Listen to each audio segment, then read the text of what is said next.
குடில் பார்க்கக்கூடிய அன்பர்கள். பைபிள் படக்காட்சியானது. யூபிலி ஆண்டின் நிறைவில் எதிர்நோக்கின் அடிப்படையில் படைப்பின் மீட்பின் காட்சிகள் வளனோடு பயணிக்க என்ற தலைப்பில் நீர்த்திரளின் மேல் கடவுளின் ஆவி அசைவாடிக் கொண்டிருந்தது.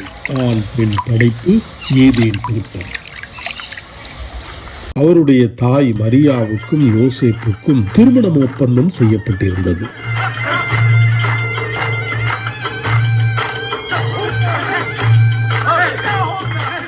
ஆண்டவரின் தூதர் கனவில் தோன்றி, யோசேப்பே, தாவீதின் மகனே, உம் மனைவி மரியாவை ஏற்றுக்கொள்ள அஞ்ச வேண்டாம். ஏனெனில் அவர் கருவுற்றிருப்பது தூய ஆவியால் தான். அவர் ஒரு மகனை பெற்றெடுப்பார், அவருக்கு இயேசு என பெயரிடுவீர் என்றார். யோசேப்பு தூக்கத்திலிருந்து விழித்தெழுந்து ஆண்டவரின் தூதர் தமக்கு படித்தவாறே தம் மனைவியை ஏற்றுக்கொண்டார். நீங்கள் சென்று குழந்தையை குறித்து திட்டவட்டமாய் கேட்டு எனக்கு அறிவியுங்கள். அப்பொழுது நானும் சென்று குழந்தையை வணங்குவேன். தாவீதின் வழிமரபினரான யோசேப்பும் தமக்கு மன ஒப்பந்தமான மரியாவோடு பெயரை பதிவு செய்ய கலிலேயாவில் உள்ள நாசரேத் ஊரிலிருந்து யூதேயாவில் உள்ள பெத்லகேம் என்ற தாவீதின் ஊருக்கு சென்றனர். இன்று நமக்காக மீட்பர் பிறந்துள்ளார். அவரே ஆண்டவராம் மெசியா. இன்று நமக்காக மீட்பர் பிறந்துள்ளார்.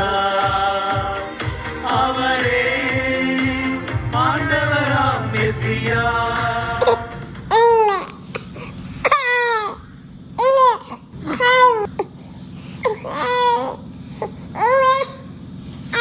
குழந்தையும் வளர்ந்து வலிமை பெற்று ஞானத்தால் நிறைந்து கடவுளுக்கு உகந்ததாய் இருந்தது. இந்த குடிலை ஏராளமானோர் கண்டனர், மகிழ்ந்தனர். நாமும் நேரில் காணலாம் திருக்காட்சி பெருவிழா வரை. அவரே ஆண்டவராம் மெசியா. Happy Christmas to you, happy Christmas. Merry Christmas to you, Merry Christmas.